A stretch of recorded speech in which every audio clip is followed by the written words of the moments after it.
अस्सलाम वालेकुम final year.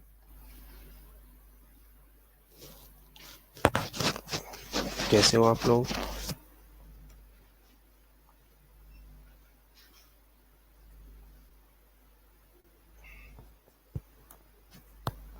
Final year कैसे हो आप लोग? आवाज आ रही है आप लोगों को?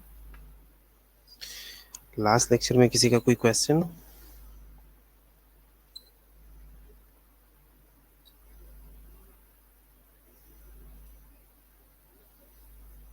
वालेकुम अस्सलाम।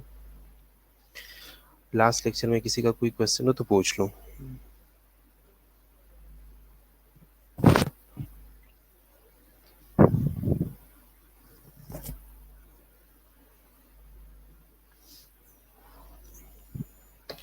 लास्ट लेक्चर में कोई question?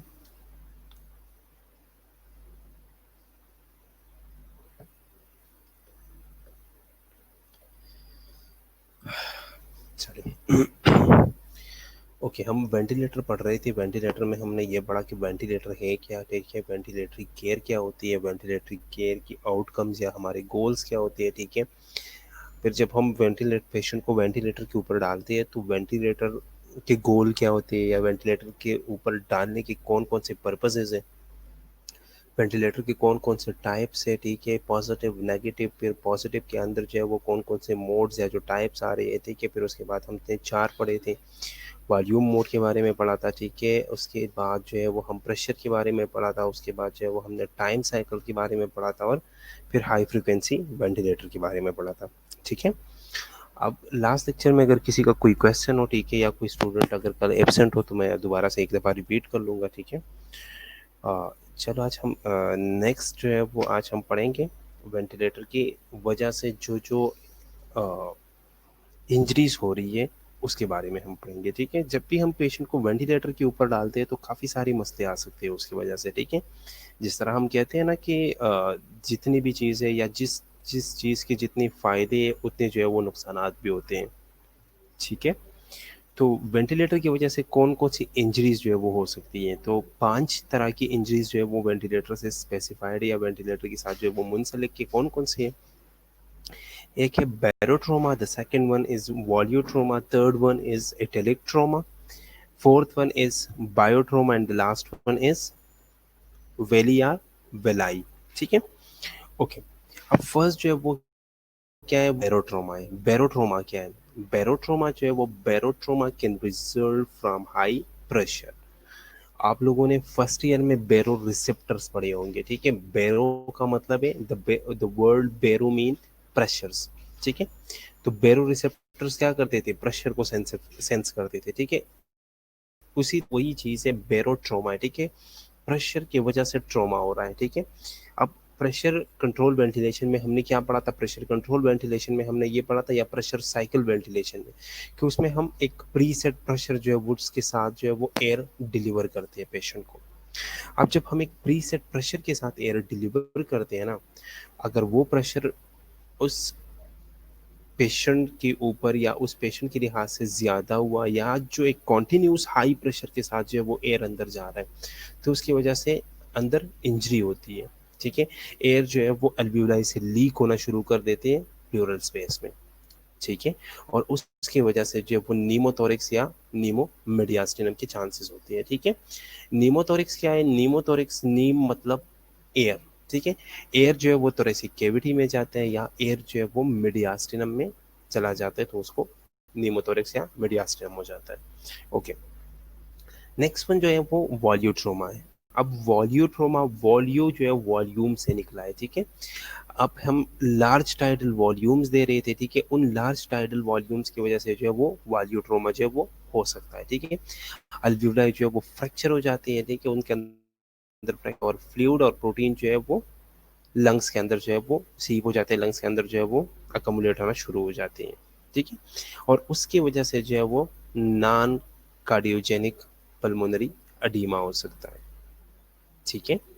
Non cardiogenic pulmonary edema हम क्यों पल्मोनरी एडीमा हम क्यों कह रहे हैं? पल्मोनरी एडीमा हम इसलिए कह रहे हैं कि फ्लूइड और प्रोटीन्स की अकमुलेशन होना शुरू हो जाती है, ठीक है। नॉन कार्डियोजेनिक इसलिए कह रहे हैं कि इसमें कार्डियक का या हार्ट का कोई इशू या हार्ट जो है इसमें इन्वॉल्व नहीं है, ठीक है। तो वॉल्यूम ट्रॉमा क्या है, जो हाई टाइडल वॉल्यूम की वजह से हो रहा है। जब हाई टाइडल वॉल्यूम हम दे रहे हैं कॉन्टिन्यूसली, तो अल्वियोलाई जो है वो फ्रैक्चर हो जाती है, ठीक है। फ्लूइड और प्रोटीन जो है वो लंग्स के अंदर एकमुलेट होना शुरू हो जाती है, और उसकी वजह से जो है वो पल्मोनरी एडीमा हो जाता है, और ये पल्मोनरी एडीमा जो है ये नॉन कार्डियोजेनिक पल्मोनरी एडीमा है, ठीक है। उसके बाद है एटिलक ट्रॉमा। अब एटिलक ट्रॉमा क्या है, बार बार जो है वो एक वेंटिलेटर में हमने प्री सेट जो है वो टाइडल वॉल्यूम सेट है, हमारा हमारा प्रेशर सेट है, ठीक है। हमारी जो है वो ब्रीदिंग रेट जो है या जो रेस्पिरेटरी रेट है वो सेट है, ठीक है। अब बार बार रिपीटेडली जो है वो अल्वियोलाई ओपन क्लोज हो रहे हैं, अल्वियोलाई जो है वो रिपीटेडली ओपन क्लोज हो रहे हैं, तो उस ओपनिंग क्लोजिंग की वजह से क्या होता है, उस ओपनिंग क्लोजिंग की वजह से शेयर इंड्यूस इंजरी हो जाती है, वहां पे जो है वो कट्स लग जाते हैं, ठीक है। बार बार ओपनिंग क्लोजिंग की वजह से वहां पे कट लग जाते हैं, और उसकी वजह से जो इंजरी होती है उसे हम क्या कहते हैं, उसे हम ट्रॉमा कहते हैं, ठीक है। उसके बाद है बायोट्रोमा। बायोट्रोमा में क्या होता है, बायोट्रोमा जो है ये असल में अल्वियोलाई का डैमेज है, लेकिन किन चीज़ों से, साइटोकाइंस और डिफरेंट जो इन्फ्लेमेटरी मीडिएटर्स है ना, उनकी वजह से। होता क्या है कि जब भी पॉजिटिव प्रेशर वेंटिलेशन बार बार जा रही है ना, तो पॉजिटिव प्रेशर वेंटिलेशन और हमारी बॉडी का जो नॉर्मल मैकेनिज्म है वो क्या है, बॉडी का नॉर्मल मैकेनिज्म जो है वो मैंने कल बताया था कि वो नेगेटिव है, नेगेटिव प्रेशर वेंटिलेशन है, ठीक है। यहाँ पे जो है वो पॉजिटिव प्रेशर वेंटिलेशन आ रही है, इस साइड से नेगेटिव आ रही है, इस साइड से पॉजिटिव आ रही है। अब पॉजिटिव नेगेटिव में जो है वो बॉडी कहती है कि ये कोई बाहर से कोई चीज़ जो है वो आ रही है जो कि बॉडी की नॉर्मल फिजियोलॉजी को छेड़ रही है, ठीक है। अब जब बॉडी की नॉर्मल फिजियोलॉजी को छेड़ रही है तो वहाँ पे इन्फ्लेमेटरी रिस्पॉन्स स्टार्ट हो जाता है। इन्फ्लेमेटरी रिस्पॉन्स की मदद से या इन्फ्लेमेटरी रिस्पॉन्स की वजह से डिफरेंट इन्फ्लेमेटरी मीडिएटर जो केमिकल मीडिएटर्स है, साइटोकाइंस, बेसोफिल्स, इसिनोफिल्स वगैरह, वो जो इसिनोफिल्स नहीं, हिस्टामीन और ब्रेडिकाइनिन, थ्रोम्बोक्सिन वगैरह जितनी भी है, ये सारी जो है ये रिलीज हो जाती है, ठीक है। और उनके रिलीज की वजह से जो अल्वियोलाई के अपने जो सेल्स है वो डैमेज होना शुरू हो जाते हैं, ठीक है। बायोट्रोमा दोबारा सुन लो। बॉडी का नॉर्मल मैकेनिज्म जो है वो नेगेटिव है, ठीक है। यहाँ से हम पॉजिटिव प्रेशर से जो है वो वेंटिलेट कर रहे हैं उसे। बॉडी के अंदर जो है बॉडी कहती है कि कुछ कोई बाहर से कोई चीज़ आ रही है जो कि बॉडी की नॉर्मल फिजियोलॉजी को डिस्टर्ब कर रही है, तो उस रिस्पॉन्स में वो क्या करती है, उस रिस्पॉन्स में बॉडी जो है वो इन्फ्लेमेटरी रिस्पॉन्स जो है वो इनिशिएट कर देती है। उन इन्फ्लेमेटरी रिस्पॉन्सेज की वजह से डिफरेंट केमिकल मीडिएटर्स और साइटोकाइंस वगैरह रिलीज होना शुरू हो जाती है, ठीक है। उन साइटोकाइंस वगैरह की वजह से जो है वो अल्वियोलाई की अपनी सेल्स जो है या अपनी जो सेल वॉल्स है, ठीक है, अपनी वॉल्स जो है वो डैमेज होना शुरू हो जाती है और उसमें इंजरी हो जाती है, ठीक है। नेक्स्ट है वेली या वेली, वेंटिलेटर एसोसिएटेड लंग इंजरी या वेंटिलेटर इंड्यूस लंग इंजरी। अब इनमें लंग डैमेज कैसे होते हैं, लंग डैमेज होते हैं प्रोलॉन्ग वेंटिलेशन की वजह से। पेशेंट जो है वो 1 महीने से 10 दिन से 15 दिन से 20 दिन से महीने से 2 महीने से जो है वो वेंटिलेटर के ऊपर है, ठीक है। प्रोलॉन्ग उसे वेंटिलेशन मिल रही है, ठीक है।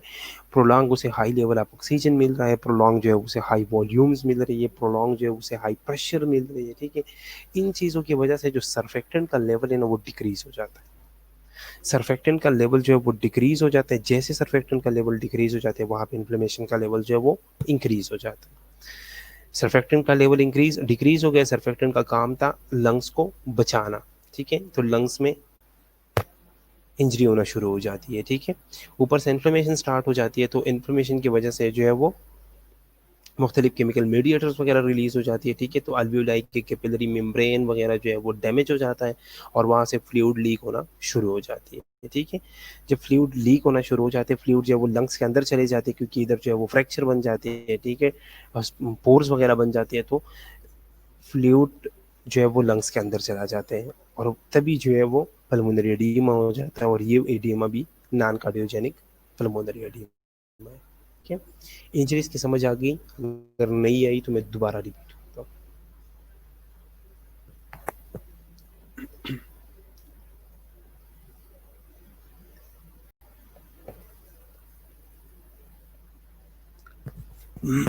इंजरीज के साथ अगर समझ नहीं आई तो बताओ, मैं दोबारा रिपीट करता हूँ, ठीक है। चलो एक दफ़ा सुन लो, ठीक है। 5 इंजरीज है, ठीक है। बैरोट्रोमा है, वालियोट्रोमा है, एटेरिक ट्रोमा है, बायोट्रोमा है और वेली और वैली है, ठीक है। बैरोट्रोमा जो है वो हाई प्रेशर की वजह से हो रही है, वॉल्यूट्रोमा जो है वो वॉल्यूम की वजह से हो रही है, एटेरिक ट्रोमा जो है वो रिपीटेड ओपनिंग और क्लोजिंग की वजह से हो रही है, बायोट्रोमा जो है वो इन्फ्लेमेटरी रिस्पॉन्स की वजह से जो पॉजिटिव प्रेशर वेंटिलेशन है उसके रिस्पॉन्स में बन रही है, ठीक है। इसके अलावा जो है वो बेली और वैली है, ठीक है। ये जो है इसमें क्या होता है, इसमें प्रोलॉन्ग वेंटिलेशन की वजह से जो है वो सर्फेक्टेंट का लेवल डिक्रीज हो जाता है और इन्फ्लेमेटरी रिस्पॉन्स जो है वो इंक्रीज हो जाती है, उसकी वजह से इंजरी हो जाती है। ओके, चलिए। अब वेंटिलेटर के डिफरेंट डिफरेंट सेटिंग्स है, ठीक है। हम एक मोबाइल फ़ोन लेते हैं, ठीक है। अब जब हम एक मोबाइल फ़ोन लेते हैं, मोबाइल फ़ोन के अंदर क्या होता है, डिफरेंट सेटिंग्स होती है ना, डिफरेंट चीज़ें हैं, ठीक है। कॉल की सेटिंग्स है, ठीक है। उसके अलावा जो है वो मैसेज सेटिंग है, रिंगटोन की सेटिंग्स है, ठीक है। वीडियो की सेटिंग है, पिक्चर की सेटिंग्स है, ठीक है। एडिटिंग के डिफरेंट सेटिंग्स है, कैमरा के डिफरेंट सेटिंग्स है। हर जो भी मशीनरी हम लेते हैं, ठीक है, छोटी से छोटी मशीनरी से लेकर बड़ी से बड़ी मशीनरी तक उसके डिफरेंट सेटिंग्स होती है, डिफरेंट फंक्शंस होते हैं, ठीक है। अब उस इसी तरह सेम वेंटिलेटर अगर हम लेते हैं तो वेंटिलेटर के डिफरेंट सेटिंग्स होती है, ठीक है। वेंटिलेटर जब आप ऑपरेट करते हो उसके अंदर आपको डिफरेंट सेटिंग्स मिलेंगे, डिफरेंट ऑप्शंस मिलेंगे, ठीक है। उसमें उन ऑप्शंस में कुछ ऑप्शंस है वो जो मेन इंपॉर्टेंट है वो ये है, ठीक है। उसमें जो फर्स्ट है वो है FiO2, जिसने ड्यूटी की है आईसीयूज में, शायद उन्होंने देखा हो और शायद उन्होंने एक्सपीरियंस भी किया हो। कभी कभार जो है जब हम स्टूडेंट लाइफ में जाते हैं तो हमारे सीनियर्स हमें कहते हैं कि आप FiO2 को कम कर ले थोड़ा, FiO2 60 है, इसे 50 कर ले, इसे 55 कर ले, या इसे इंक्रीज कर ले, ठीक है। मे भी आप लोगों ने देखा हो, नहीं देखा हो तो कोई बात नहीं, अभी आप लोग फाइनल ईयर में देख लोगे, ठीक है। इंशाल्लाह इसे पढ़ने के बाद जो है आप लोगों को इतना अंदाज़ा हो जाएगा कि आप लोगों को उधर जाके ऐसा फील नहीं होगा कि वेंटिलेटर हमने देखा नहीं है, ठीक है, या वेंटिलेटर हम ऑपरेट नहीं कर सकते, ठीक है। ऐसा इंशाल्लाह नहीं होगा। तो फर्स्ट जो सेटिंग है वो क्या है, वो FiO2 है, ठीक है। FiO2 fraction of inspired oxygen, ठीक है। The next one is title volume, respiratory rate, ठीक है। पॉजिटिव एंड एक्सपिरेटरी प्रेशर जिसको हम पीक बोलते हैं, ठीक है। Peak flow, peak inspiratory pressure limit, हम सर्किट में एक लिमिट सेट करते हैं, उस लिमिट से जब अगर ऊपर जाता हूँ या उस वो लिमिट जैसे अचीव होता है तो वेंटिलेटर जो वो अलार्म देना शुरू कर देता है, ठीक है। उसके अलावा सेंसिटिविटी हम देखते हैं, इंस्पिरेटरी और एक्सपिरेटरी रेशो देखते हैं, ठीक है। इसके अलावा जो है वो ह्यूमिडिफिकेशन और टेम्परेचर देखते हैं और साइज सेट करते हैं, ठीक है। अब इंस्पायरेटरी और एक्सपायरेटरी जो रेशो है ना, ये बहुत इंपॉर्टेंट है, ठीक है। क्योंकि एक जो है वो पैसिव है, एक जो है वो एक्टिव प्रोसेस है, ठीक है। एक में हमारी एनर्जी जो है वो लॉस हो रही है और एक में हमारी एनर्जी जो है वो लॉस नहीं हो रही, वो खुद ब खुद हो रहा है, ठीक है। एक में जो वो ज़्यादा टाइम लगता है, दूसरे में जो है वो कम टाइम लगता है, ठीक है। अब ये जो रेशियो है ना, ये हम अपने हिसाब से चेंज करते रहते हैं। क्यों? कभी कभार ऐसी कंडीशंस आती है कि पेशेंट के अंदर जो है वो कार्बन डाइऑक्साइड जो है वो ज़्यादा कम्युलेट हो जाता है। जब ज़्यादा कम्युलेट हो जाता है फिर हम क्या करते हैं, फिर हम इंस्पिरेशन का टाइम जो है वो और कम कर लेते हैं, ठीक है। इंस्पिरेशन का इंक्रीज कर लेते हैं ताकि कार्बन डाइऑक्साइड को ज़्यादा टाइम मिले निकलने में, ठीक है। तो कंडीशन के बेस पे जो है ये चीज़ें हम चेंज करते रहते हैं। अब एक एक आगे हम पढ़ेंगे कि एक एक है क्या, ठीक है।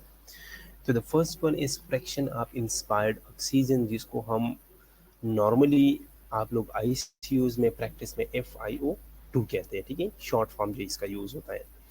FiO2 असल में है क्या, जितना एयर हम पेशेंट को देते हैं ना, जितना एयर हम डिलीवर करते हैं पेशेंट के लंग्स में, उसमें ऑक्सीजन का परसेंटेज कितना है, ठीक है। वो क्या है, वो FiO2 है, ठीक है। The percentage of oxygen in the air deliver to the patient is known as FiO2, ठीक है। यूजुअली ये हम एडजस्ट किस चीज़ के हिसाब से करते हैं, हम पेशेंट का सैचुरेशन लेवल देखते हैं, जिसको हम सैच भी बोलते हैं कभी कभार, ठीक है। पेशेंट का सैच लेवल देखते हैं, सैचुरेशन लेवल देखते हैं, और उस सैचुरेशन लेवल के हिसाब से जो ये हम ऊपर नीचे करते हैं। अगर सैचुरेशन जो है वो 90 से नीचे आ रहा है तो हम जो है वो FiO2 बढ़ाते हैं, ठीक है, ऑक्सीजन बढ़ाते हैं ताकि उसका सैचुरेशन लेवल जो है वो अपना मेंटेन कर सके। क्योंकि हमारा मेन गोल क्या होता है, मेन गोल हमारा होता है पेशेंट का सैचुरेशन लेवल अबव 90 रखना, ठीक है। पेशेंट का सैचुरेशन लेवल अबव 90 रखना। ओके, स्टार्ट में हम क्या करते हैं, in the start it is settled to be more than 60% but later less than 60 to prevent oxygen toxicity. जब भी हमारे पास पेशेंट आता है ना, स्टार्ट में हम FiO2 जो है वो, अगर पेशेंट बहुत ज़्यादा कंडीशन पेशेंट की बहुत ज़्यादा खराब है, 100% भी रखते हैं। फिर आराम आराम से जैसे पेशेंट की कंडीशन जो है वो इम्प्रूव होती है, ठीक है, 90 पे लेके आते हैं, 80 पे लेके आते हैं, 70 पे लेके आते हैं, 60 पे लेके आते हैं, और कभी कभार जो है वो फिर जब पेशेंट की कंडीशन बहुत अच्छी हो जाती है तो फिर हम 50 जो है वो रख लेते हैं, ठीक है, 60 से भी नीचे आ जाती है। अब इसको नीचे लेके आने का मेन मकसद क्या होता है?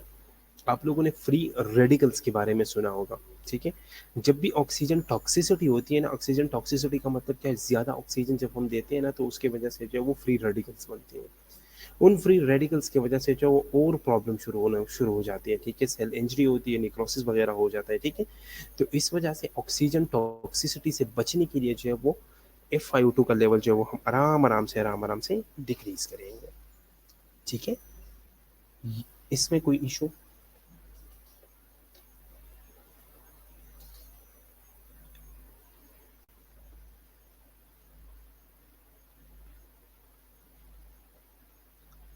इसमें कोई issue?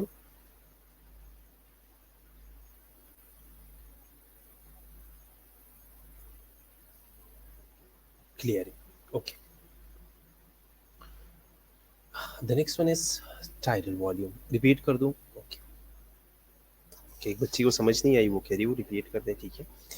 Okay, fraction of inspired oxygen है, ठीक है। अभी हम डिफरेंट सेटिंग्स पढ़ रहे हैं, ठीक है। जैसे हम कोई भी मोबाइल वगैरह लेते हैं या कोई और मशीन लेते हैं, ठीक है। आपने लैपटॉप लिया, आपने मोबाइल लिया, आपने एक घड़ी ले ली, ठीक है। आपने सिंपल एक वॉच भी लिया ना, उसके अंदर भी डिफरेंट फंक्शंस होते हैं, ठीक है। तो ये जो डिफरेंट फंक्शंस होते हैं उनको हम क्या कहते हैं? सेटिंग्स हैं, ठीक है ये। इसी तरह जब हम वेंटिलेटर लेते हैं तो वेंटिलेटर के अंदर भी डिफरेंट सेटिंग्स होती है, ठीक है। उन सेटिंग्स के बारे में अब हम पढ़ेंगे। उसमें डिफरेंट सेटिंग्स है, ठीक है। एक लिस्ट मैंने बता दी आप लोगों को कि उसमें FiO2 है, टाइडल वॉल्यूम है, रिस्पिरेटरी रेट है, पीप है, पीक फ्लो है, पीक इंस्पिरेटरी प्रेशर लिमिट है, सेंसिटिविटी रेशो है, ठीक है। इसके अलावा ह्यूमिडिफिकेशन, टेम्परेचर, सारी डिफरेंट चीज़ें, ठीक है। एक एक को आप हम पढ़ रहे हैं, ठीक है। तो फर्स्ट वन जो है वो FiO2 है, ठीक है। FiO2 क्या है?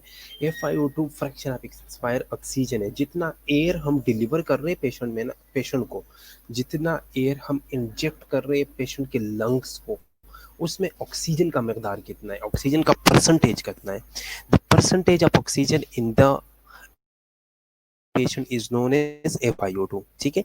यूजुअली ये हम एडजस्ट करते हैं सेचुरेशन लेवल के हिसाब से। हमारा मेन गोल होता है सेचुरेशन लेवल को 90% से ऊपर रखना, ठीक है। हमारा मेन गोल होता है सेचुरेशन लेवल को 90% से ऊपर रखना, ठीक है। अब 90 के ऊपर हम कब रखते हैं? अब फॉर एग्जांपल पेशेंट का सेचुरेशन लेवल जो है वो नीचे आ रहा है तो हम FiO2 जो है वो बढ़ाएंगे। स्टार्ट में जब हमारे पास पेशेंट आता है ना तो हम 60% से यूजुअली जो है वो ऊपर रखते हैं अपना FiO2 लेवल। अगर पेशेंट का सेच लेवल जो है वो 90 है या 90 से नीचे आ रहा है, 80 आ रहा है, 60 आ रहा है, 70 आ रहा है, ठीक है। अगर कभी कभार ऐसे पेशेंट आते हैं जिनका सेचुरेशन लेवल जो वो 30-40 आता है, ठीक है, तो फिर हम क्या करते हैं? 100% FiO2 जो है वो सेट करते हैं। आराम आराम से फिर जैसे पेशेंट की कंडीशन इंप्रूव होती है, ठीक है, तो आराम आराम से हम जो है वो नीचे आ जाती है, ठीक है, ओके। अच्छा, एक बच्ची का क्वेश्चन है, वेंटिलेटर पे पेशेंट ऑक्सीजन के साथ एयर भी कम होनी चाहिए ऑक्सीजन कम करने से, बाकी खाली एयर का क्या? ठीक है। FiO2 का कम करने का मेन मकसद क्या होता है? अब सर्किट के अंदर जो हमने सेट किया है ना, वॉल्यूम भी तो हमने सेट किया है ना। अब जो वॉल्यूम अंदर जा रहा है, फॉर एग्जांपल अब इसमें जो है ना, ये हम ऑक्सीजन का लेवल जैसे आ, आप लोग एक नॉर्मल ऑक्सीजन मास्क पे जब हम ऑक्सीजन देते हैं ना, ऑक्सीजन मास्क पे हम ऑक्सीजन देते हैं, नेजल प्रोब से हम ऑक्सीजन देते हैं, तो हम कहते हैं 2 पे है, ये 3 पे है, ये 4 पे है, ये 5 पे है, ये 6 पे है, ठीक है, ये 7 पे है, ठीक है। करते हैं ना हम, सेट करते हैं। अब उसका मकसद क्या होता है? लीटर पर मिनट होता है। 2 पे अगर हम सेट करते हैं 2 लीटर पर मिनट, 3 लीटर पर मिनट, 12 तक हम जाते हैं, 12 लीटर पर मिनट तक हम जाते हैं, ठीक है। जो नॉर्मल एक इमरजेंसी में या जो बाकी वार्ड्स में, जनरल वार्ड्स में जो प्रोब्स लगे हैं, ठीक है, जो ऑक्सीजन पॉइंट्स लगे हैं, जिसके साथ हम मास्क अटैच करते हैं, जिसके साथ हम नेजल प्रोब अटैच करते हैं, ठीक है। अब उसमें हम लीटर के हिसाब से सेट करते हैं। सेम वही फिनोमेना यहाँ भी यूज हो रहा है, ठीक है। आपका जो क्वेश्चन है ना कि खाली एयर का क्या, खाली एयर का ये है कि हमने क्या करना है, हमने टाइडल वॉल्यूम भी तो देना है उसे। ऑक्सीजन का मिकदार अगर हमने कम कर दिया क्योंकि उसका सेचुरेशन लेवल जो है वो बिल्कुल ठीक है, ठीक है। आपको क्या लगता है कि हम जो नॉर्मली जो है वो एयर, या हम जो नॉर्मली इंस्पायर्ड करते हैं, ठीक है, नॉर्मली जो हमारी ब्रीदिंग है, आपको क्या लगता है कि इसमें जो है वो टोटल हम ऑक्सीजन ब्रीथ कर रहे हैं? नहीं, इसमें हम खाली एयर भी तो इंजेक्ट करते हैं ना, खाली एयर भी तो इंस्पायर्ड करते हैं ना, वही एयर जो है वो दोबारा बाहर भी आएगा, ठीक है।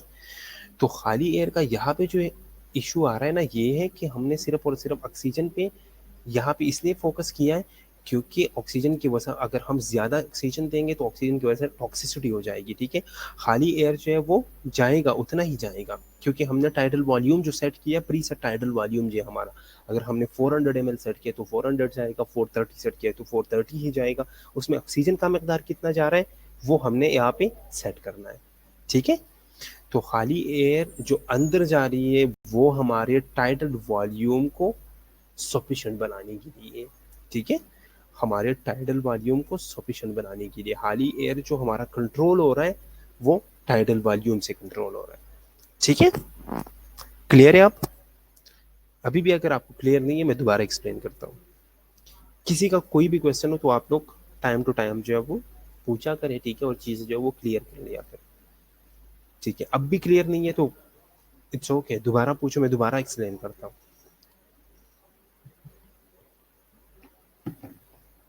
टाइडल वॉल्यूम जा रही है, ठीक है।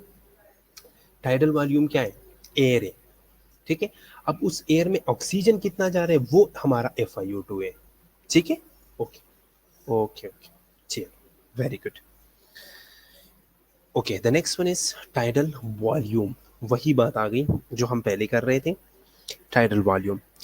Tidal volume is the amount of air, यहाँ पे हम ऑक्सीजन की बात नहीं कर रहे, हम ये नहीं कह रहे कि the amount of oxygen to be deliver, यहाँ पे हम बात कर रहे the amount of air to be deliver with each breath.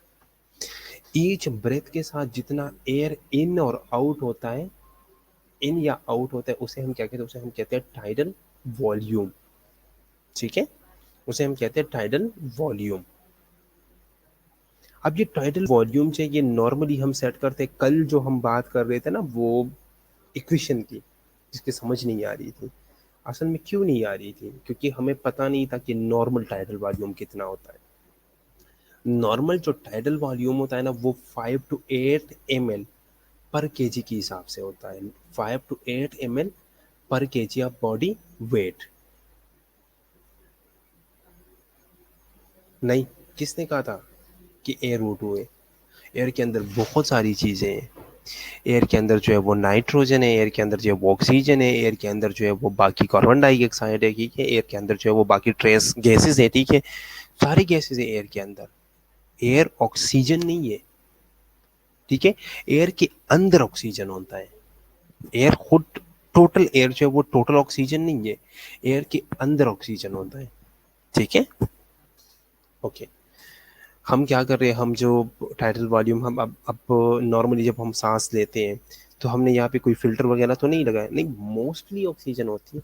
कितनी परसेंट एयर में, कितना परसेंट ऑक्सीजन है?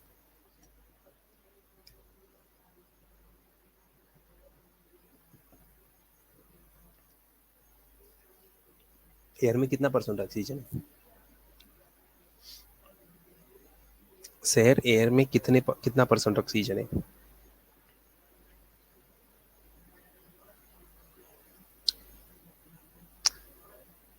71% ऑक्सीजन है। और नाइट्रोजन कितना है? बाकी कितने हैं?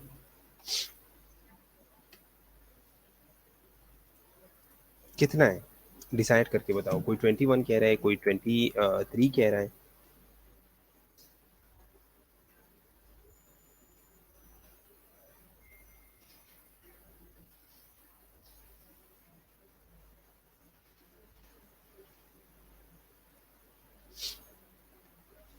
21% होता है, ठीक है, 21% होता है। 21% जो हम एयर इंस्पायर्ड करते हैं ना उसमें 20.95% जो है वो ऑक्सीजन होता है। 20.95% जो है वो ऑक्सीजन होता है, ठीक है। तो इसीलिए हम राउंड अबाउट इसे 21% लेते हैं, ठीक है। 20.95 जो है वो एयर में ऑक्सीजन होता है, इसीलिए हम उसे राउंड अबाउट करके 21% लेते हैं, ठीक है। और बाकी उसमें 79% जो है वो क्या होता है, वो नाइट्रोजन होता है। असल में 79, ठीक है, और कुछ 1% के हिसाब से जो है वो बाकी गैसेस होते हैं, ठीक है। ओके, तो इसीलिए हम यहाँ पे एयर की बात करते हैं, ठीक है, इसीलिए हम एयर की बात करते हैं, ऑक्सीजन की बात नहीं करते। क्लियर है आप? अभी भी अगर कोई क्वेश्चन है तो पूछो। ठीक है,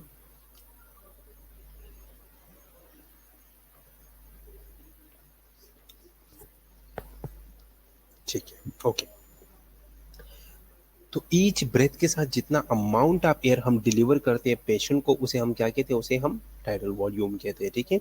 नॉर्मल जो टाइडल वॉल्यूम है वो कितना है, नॉर्मल टाइडल वॉल्यूम है 5 to 8 ml पर केजी ऑफ बॉडी वेट, ठीक है।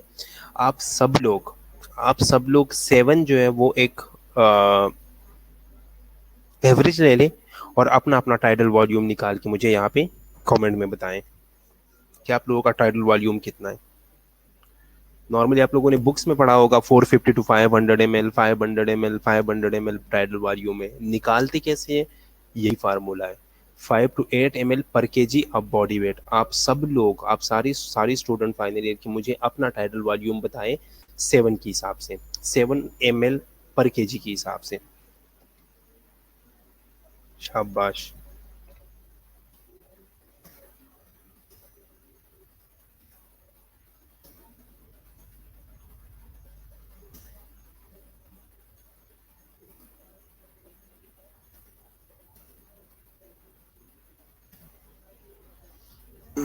सेवन एम एल पर केजी के हिसाब से अपना टाइडल कैलकुलेट करके बताओ मुझे।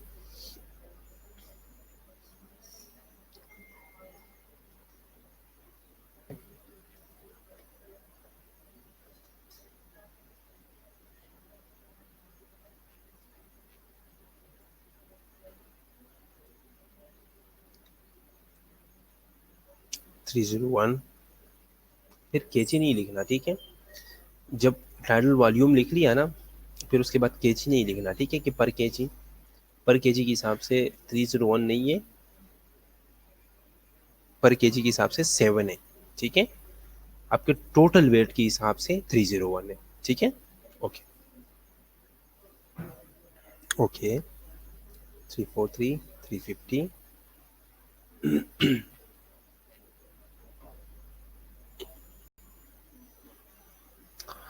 ठीक है, वेरी गुड। मेरा मेन मकसद ये था आप लोगों से कैलकुलेट करवाने का, कि जब भी आप लोग क्लिनिकल एरिया पे जाते हो ना, अगर आप लोगों से किसी ने पूछा, बहुत दफ़ा इस तरह पूछते हैं मुझसे, फर्स्ट डे आईसीयू में यही पूछा गया था, ठीक है। अच्छा, कैसे निकालना है? ओके, निकालना कैसे है, आपने अपने वेट के साथ 7 को मल्टीप्लाई करना है, ठीक है, तो निकल आएगा। अपने वेट के साथ अप्लाई करो, निकल आएगा। केजीज में आपका जितना वेट है ना, उसके साथ आप मल्टीप्लाई कर दो। ठीक है, मैं यहाँ पे बताता हूँ, फॉर एग्जाम्पल मैं अपना बताता हूँ।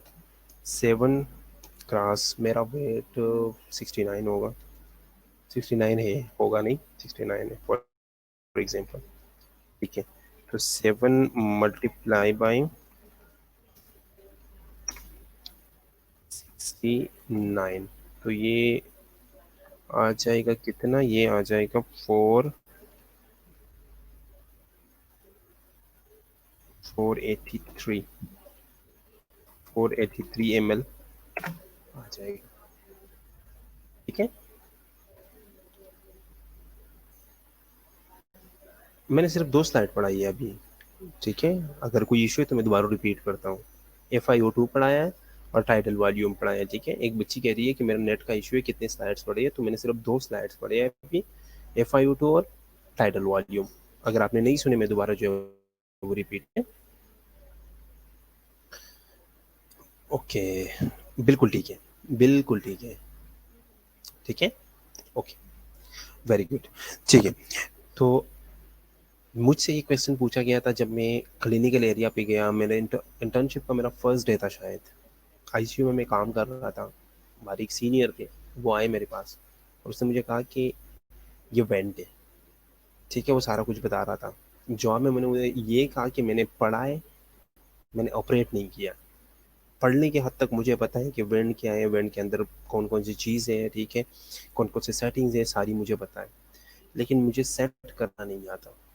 उसने मुझसे क्वेश्चन पूछा कि फॉर एग्जांपल इमरजेंसी से कॉल आई है आपको, ठीक है, इमरजेंसी से कॉल आई है कि पेशेंट के लिए वेंट रेडी कर लो, ठीक है, तो आपने वेंट कैसे रेडी करना है, टाइडल वॉल्यूम आप कितना सेट करोगे। तो नॉर्मली जो है वो हम मोस्टली लोग बता भी देते हैं कि इतनी ईयर्स का पेशेंट है। तो नॉर्मली जो एजड पेशेंट आते हैं ना, एजड पेशेंट्स जो आते हैं, जी मैं रिपीट करता हूँ, ठीक है, ओके, नॉर्मली जो एजड पेशेंट आते हैं उनका हम एक एवरेज लेते हैं 70 kg। आप लोगों ने सुना होगा ना कि 70, फॉर एग्जांपल 70 kg का पेशेंट है मेरे पास, फॉर एग्जांपल 70 kg का पेशेंट है, ये हम एक एवरेज लेते हैं, क्योंकि जो नॉर्मल एडल्ट पेशेंट आते हैं मोस्टली 70 kg की ही आते हैं, 70, 65, 68, 67, ठीक है, तो इतने से कुछ फर्क नहीं पड़ता, ठीक है। या अगर आपके पास जो है वो आपके पास पेशेंट आ गया, उसने मुझसे ये पूछा कि आपके पास पेशेंट आ गया, आपने उसके टाइटल वॉल्यूम सेट करने हैं, कैसे सेट करोगे। तो जवाब में मैंने क्या कहा कि सबसे पहले मैंने उसका वेट देखना है, वेट देख के फिर मेरे पास एक फॉर्म 5 to 8 ml पर के जी ऑफ बॉडी वेट, इसमें मैं 5 भी सेट कर सकता हूँ, इसमें मैं 6 भी सेट कर सकता हूँ, इसमें मैं 7 भी सेट कर सकता हूँ, इसमें मैं 8 भी सेट कर सकता हूँ, लेकिन मोस्टली लोग जो वो 7 के हिसाब से सेट करते हैं, ठीक है, 7 या 8 के हिसाब से सेट करते हैं, ठीक है, टाइटल वॉल्यूम। अच्छा, तो मैंने उसे ये कहा कि उनकी वेट के हिसाब से जो है वो मैं 7 को उसके वेट के साथ मल्टीप्लाई कर लूंगा, जितना टाइटल वॉल्यूम आ गया मैं उसे सेट कर लूंगा, ठीक है। तो ये हमें पढ़ाया गया था, ठीक है, अगर मुझे किसी ने पढ़ाया ना होता तो मैं आंसर नहीं कर सकता था ना। तो इन चीज़ों को, छोटी छोटी चीज़ें, ठीक है, इनको गौर से देखो। आप लोगों से कैलकुलेट करवाने का मकसद सिर्फ यही था कि कल को अगर कोई आपसे पूछे कि इस पेशेंट के लिए टाइटल सेट कर लो, तो आप जवाब में उसे ये कह सकते हो, आप जवाब में उसे ये भी पूछो ना कि पेशेंट का वेट कितना है, उसके माइंड में आ जाएगा कि हाँ इसने पढ़ा है, ये बच्चा जो ये पढ़ के आया है, कुछ ना कुछ इसे इसने पढ़ा है, कुछ ना कुछ इसे पता है, ठीक है। तो जो नॉर्मल टाइडल वॉल्यूम होता है वो कितना है, वो 5 to 8 ml पर के जी बॉडी वेट के हिसाब से होता है, ठीक है। फिर आपने उस हिसाब से जो वो कैलकुलेट कर देना है, ओके। नॉर्मल जो उसका एक एवरेज निकलता है, ठीक है, नॉर्मल उसने जो एक एवरेज निकलता है, एक एवरेज से जो है वो कितना निकलता है, वो 500 ml, 450 से लेके 500 ml जो है वो आ जाता है, ठीक है, ओके। अब फ्रीक्वेंसी इंक्रीज हो तो फिर मल्टीप्लाई कैसे करेंगे, वेरी गुड, दोबारा बताता हूँ, ठीक है। अब ये नॉर्मल है, ये नॉर्मल है, ठीक है। अब मैं आप लोगों को एक चीज़ बताता हूँ, उसके लिए अगर चले मैं इधर ही बता देता हूँ, समझ नहीं आई तो फिर मैं आज मुझे याद करा दे कि मैं एक पेज पे लिख के आप लोगों को सेंड कर दूँ, ठीक है।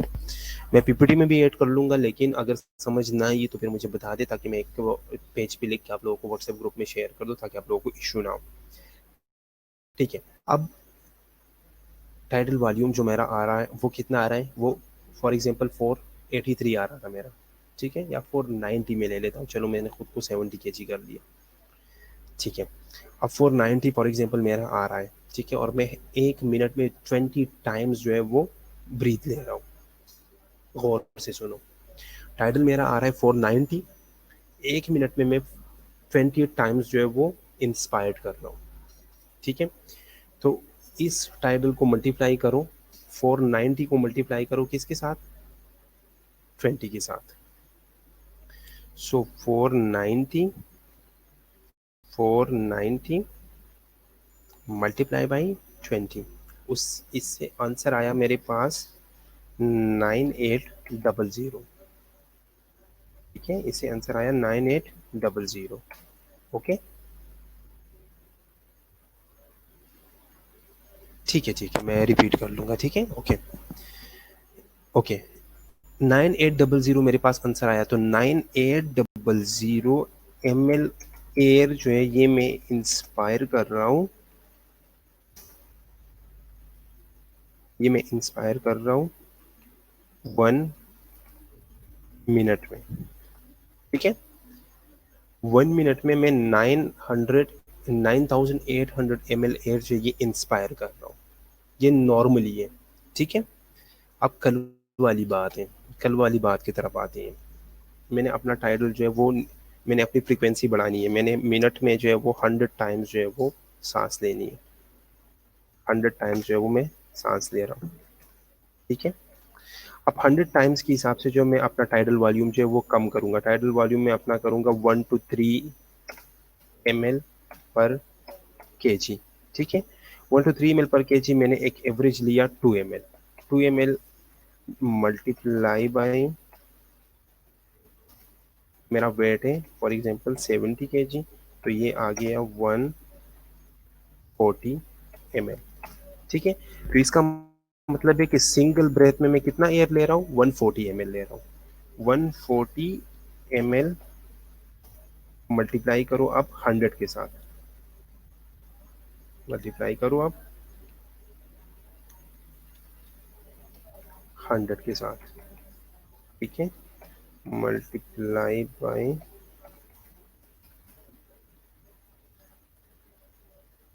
100, ठीक है। तो इससे आ जाएगा 14000, ठीक है।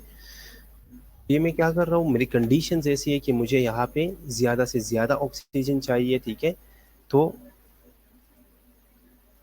अगर मैं उस हिसाब से दूं, ठीक है, अगर मैं उस हिसाब से दूं कि मैंने टाइडल भी जो है वो मैं भी बढ़ा दिया और टाइडल भी बढ़ा दिया, तो फिर तो पता नहीं कितनी हजारों आएंगे, ठीक है। अब ये वो 10,000 आए, ये 14,000 आए, 4,000 का फर्क आया, इतना नहीं आया, ठीक है।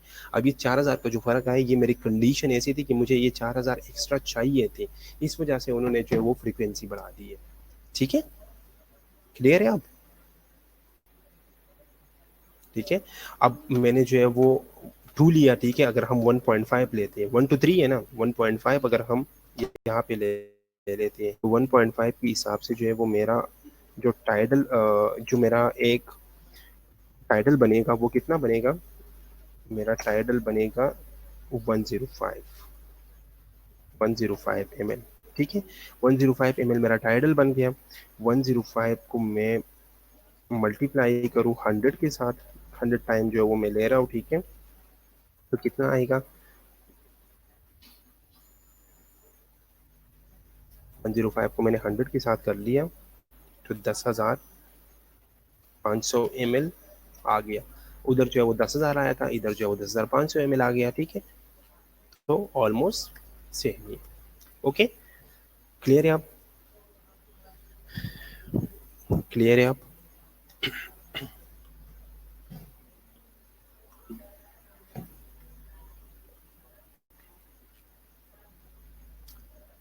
Any question.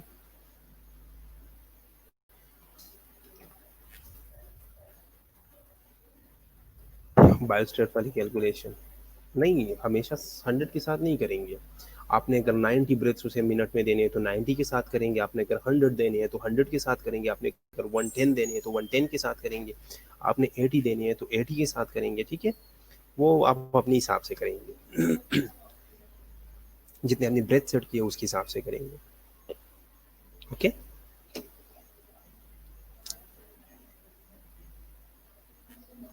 Okay, tidal volume हम पढ़ रहे थे, ठीक है। एक बच्ची कह रही है कि आवाज़ नहीं आ रही थी, अपनी मर्जी। इंस्पिरेशन और एक्सपिरेशन वाला रिपीट करूँ, वो तो अभी मैंने पढ़ा ही नहीं है, वो अभी मैंने नहीं पढ़ाया इंस्पिरेशन और एक्सपिरेशन, अभी सिर्फ 2 चीज़ें हमने पढ़ी है, ठीक है।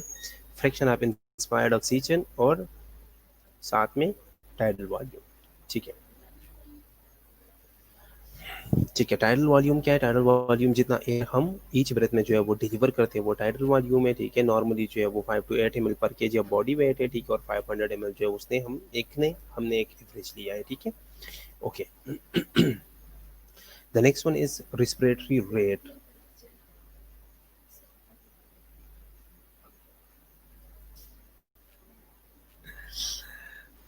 ओके, रेस्पिरेटरी रेट है, रेस्पिरेटरी रेट क्या है, द नंबर ऑफ ब्रेथ्स पर मिनट, एक मिनट में जितनी ब्रेथ आप डिलीवर कर रहे हो ना पेशेंट को, वो क्या है, वो रेस्पिरेटरी रेट है, ओके।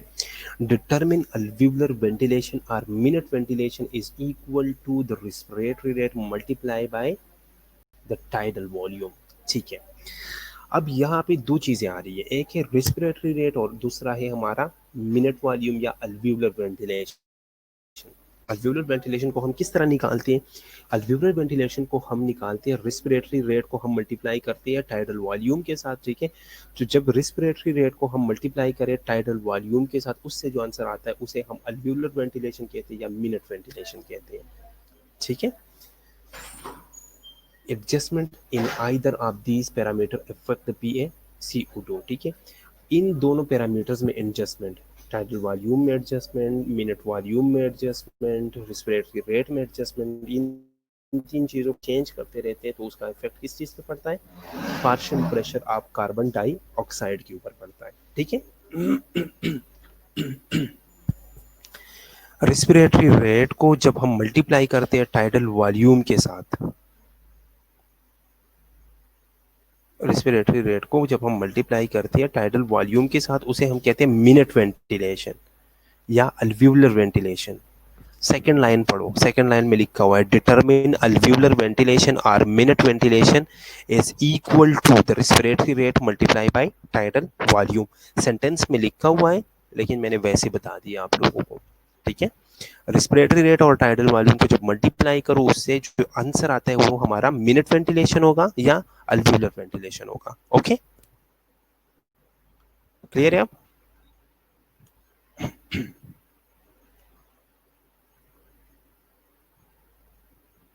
ठीक है, R cross tidal volume minute R, albumin नहीं अल्वियोलर।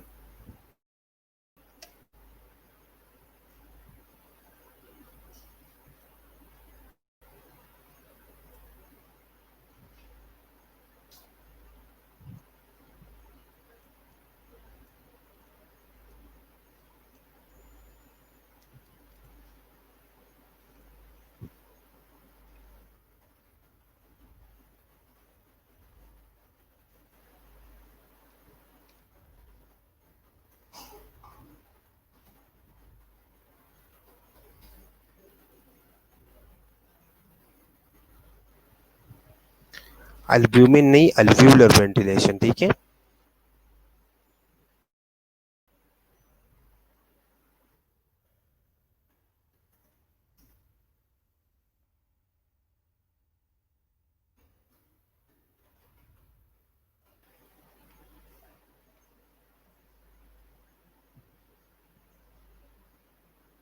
ओके,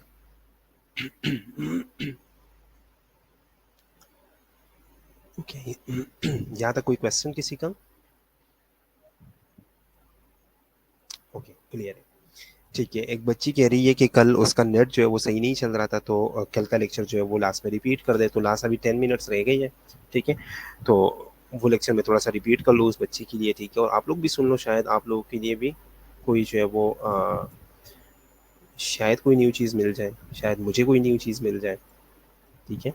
ओके, तो एक दफ़ा जल्दी जल्दी जो है वो रिवाइज कर लेते हैं, ठीक है। आप लोगों का भी रिवाइज हो जाएगा और जिसने लेक्चर नहीं दिया था कल या जिसने जो है वो जिसका इशू आया था कल, वो भी एक दफ़ा सुन लेगी, ठीक है। ओके, ठीक है। तो कल हम मैकेनिकल वेंटिलेटर पढ़ रहे थे। मैकेनिकल वेंटिलेटर क्या है? मैकेनिकल वेंटिलेटर या सिंपली वेंटिलेटर जो है ये एक ऐसा मशीन है जिसके ज़रिए जो है वो हम ब्रीदेबल एयर को लंग्स के अंदर भेजते हैं और लंग्स से बाहर निकालते हैं। ये उन पेशेंट्स के ऊपर हम यूज़ करते हैं जो कि फिजिकली वो अपने वो फिजिकली अनेबल होते हैं कि वो खुद जो है वो सांस ले सके, ठीक है। या वो खुद सांस ले रहे हैं लेकिन उनकी ब्रीदिंग जो है वो इनसफिशिएंट है, ठीक है। ओके, अभी भी आवाज़ अटक रखी है।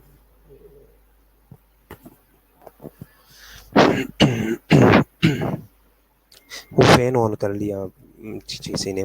चले, अब आवाज़ आ रही है, ठीक है। ओके, तो मैकेनिकल वेंटिलेटर क्या है? मैकेनिकल वेंटिलेटर वो मशीन है जिसके ज़रिए हम एयर को लंग्स के अंदर भेजते हैं और बाहर निकालते हैं। उन पेशेंट्स के लिए यूज़ करते हैं जो खुद जो है वो सही तरह ब्रीदिंग नहीं ले सके, ठीक है, सही तरह सांस नहीं ले पा रहे या उनकी इनसफिशिएंट ब्रीदिंग है। Okay, mechanical ventilation. Mechanical ventilation क्या है? मैकेनिकल वेंटिलेशन वो टेक्निक है जिसके ज़रिए हम एयर को अंदर और बाहर मूव करते हैं एक्सटर्नल डिवाइस के ज़रिए। ओके, वेंटिलेटरी केयर क्या है? जो पेशेंट वेंटिलेटर के ऊपर होगा उसकी जब हम केयर करेंगे उसे वेंटिलेटरी केयर कहते हैं, ठीक है। उसकी मकसद क्या है? उसका मकसद ये होता है कि वेंटिलेशन को हम इस्टेब्लिश करते हैं, ठीक है, इफेक्टिव वेंटिलेशन इस्टेब्लिश हो और मेंटेन हो, ठीक है, हम उसे कॉम्प्लिकेशन से बचाएं, ठीक है। उसके अलावा एंडोट्रैकियल या ट्रैकियोस्टोमी ट्यूब जो हमने पास की है उसकी पेटेंसी और पोजीशन जो है वो इंश्योर कर सके हम, और उसकी एयरवे को क्लियर करके उसकी सिक्रेशंस को रिमूव कर सके, ठीक है। उसके बाद आपके पास इक्विपमेंट्स कौन सी चाहिए?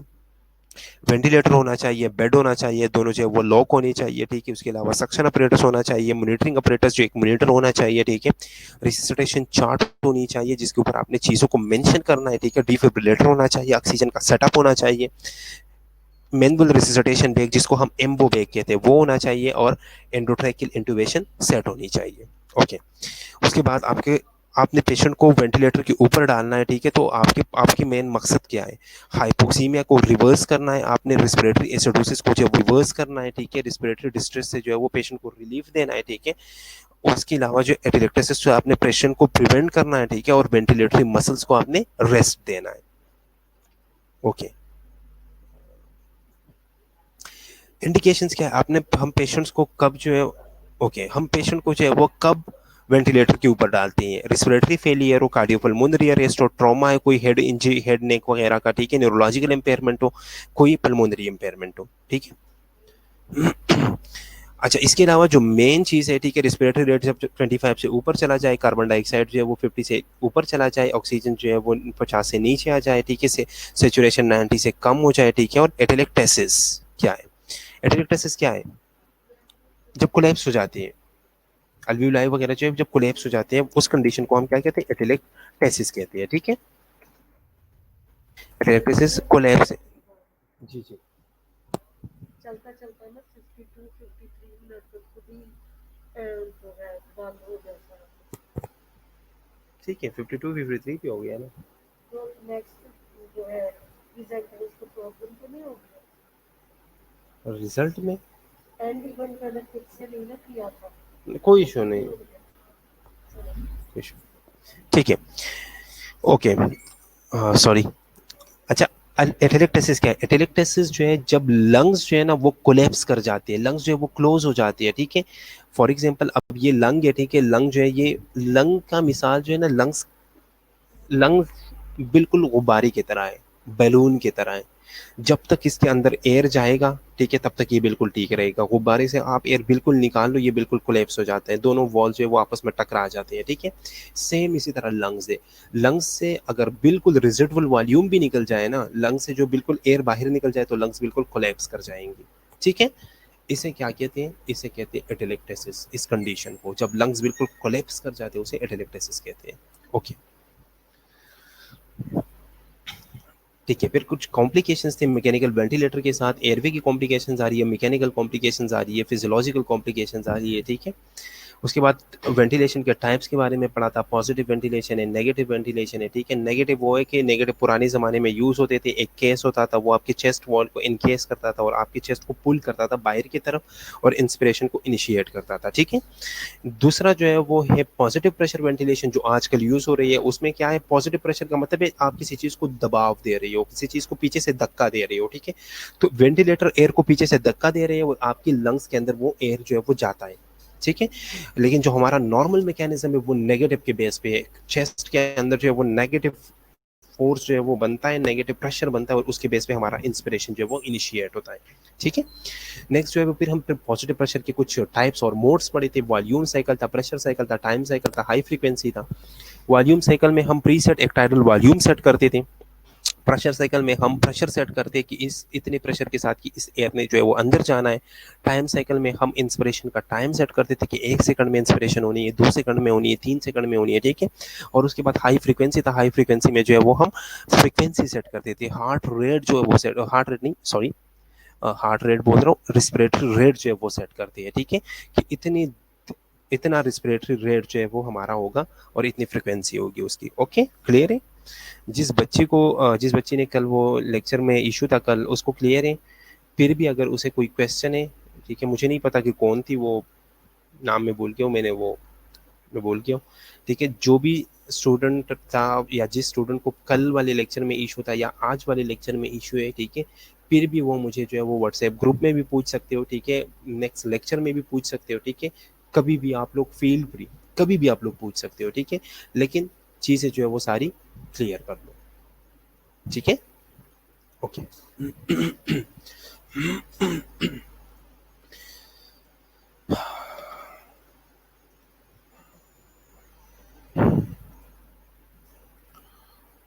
Okay,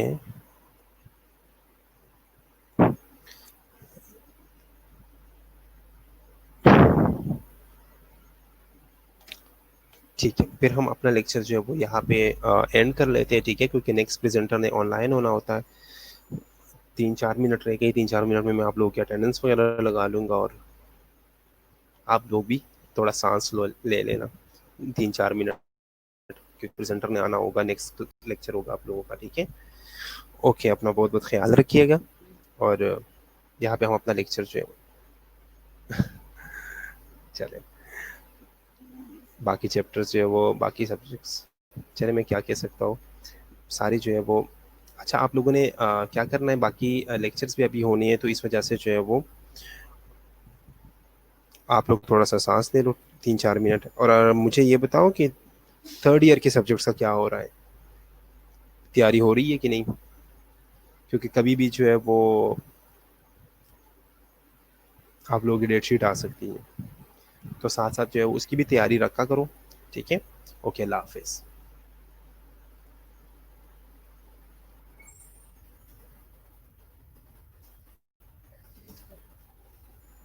final year, final year, आपका भी फर्स्ट के साथ है? जी मैं अभी फाइनल ईयर का ख़त्म हो गया, अब मैंने फर्स्ट ईयर का लेक्चर लेना है।